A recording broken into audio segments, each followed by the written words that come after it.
It has come to my attention that around the country there's some concern, growing concern about pinch collars.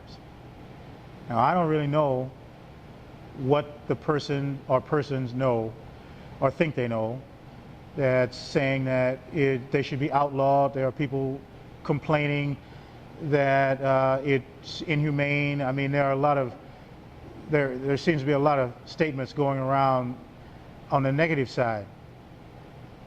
I too believe that a dog that does not need to have a pinch collar or have one used on him or her, you shouldn't use one.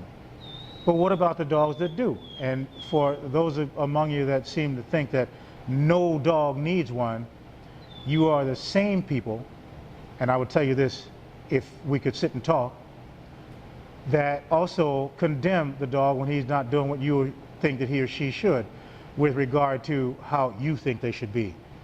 Case in point, what about a dog that's aggressive, that his inherent nature is aggression?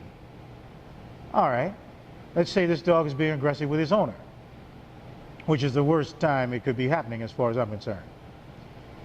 You're telling me that you'll try to sweet talk him, let him have his way, offer him treats or whatever it is to get him to behave? You may not believe this, but 75 to 85% of the total dog owning population, in some form or other, when they have an aggressive dog, they are afraid of that dog too, to some degree. Some people a little, some people a great deal, afraid of their own dog now. I'm not talking about the dog next door. I'm not talking about the dog down the street or the one you encounter in the park. I'm talking about the dog living in your home. To me, that's crazy, because if you can't handle him, why should I have to be exposed to him at all?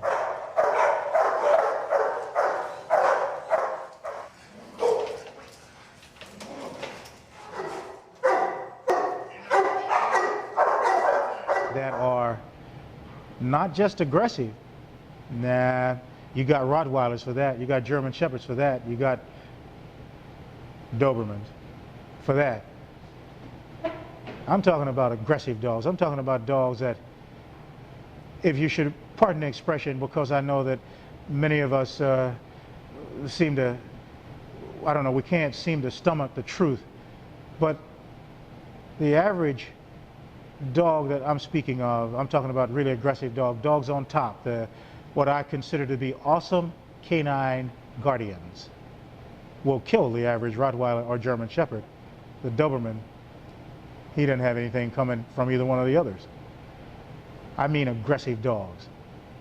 Should we ban them, as most of you are going to say, because you don't know how to handle them, because the dog won't measure up to what you think he should, because you don't seem to understand or can't come to grips with the fact that what you're thinking hasn't got anything to do with dogs. Human standards do not apply. I have said it throughout these filmings, and I will continue to say it. If you think that because you had a dog that was a pretty good dog of a particular breed, that all the dogs in that breed are supposed to be like that. Let's say that you owned a Doberman Pinscher, since most of America seems to think that's the ultimate dog, or one of them. And your Doberman Pinscher was just the biggest, lovable lap dog you ever had.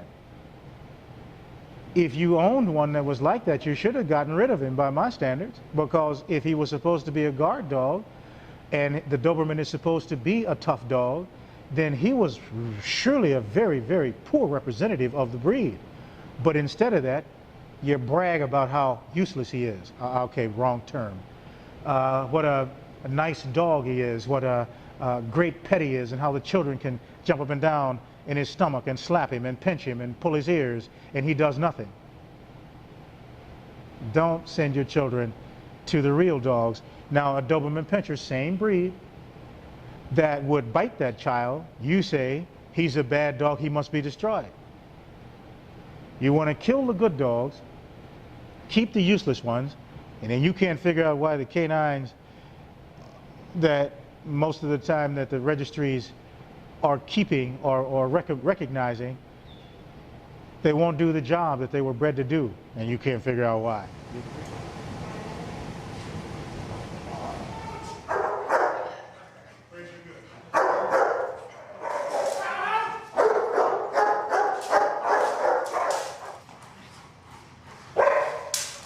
That a pinch collar is a very necessary tool when it is needed. And when it is needed and it is not used, you have more problems than you ever going to dream about. Why not learn how to use it? To hit the dog is not a bad thing. Knowing how to hit him, where to hit him, when, what to use, and when not to hit him. 75% of you will see this and never hear what I said. Oh yeah, he beats dogs over there at Der Meister. You know, chronic ignorance is a sickness, no matter what the subject. When you're dealing with a being, the dog is a being whether you like it or not. Human beings we are, dog beings they are. He has a system that works for him. Don't you think it's about time that we as Americans start learning what that system is as opposed to inventing our own and expecting him to live up to it? I think it'll work out a lot better if it works for us.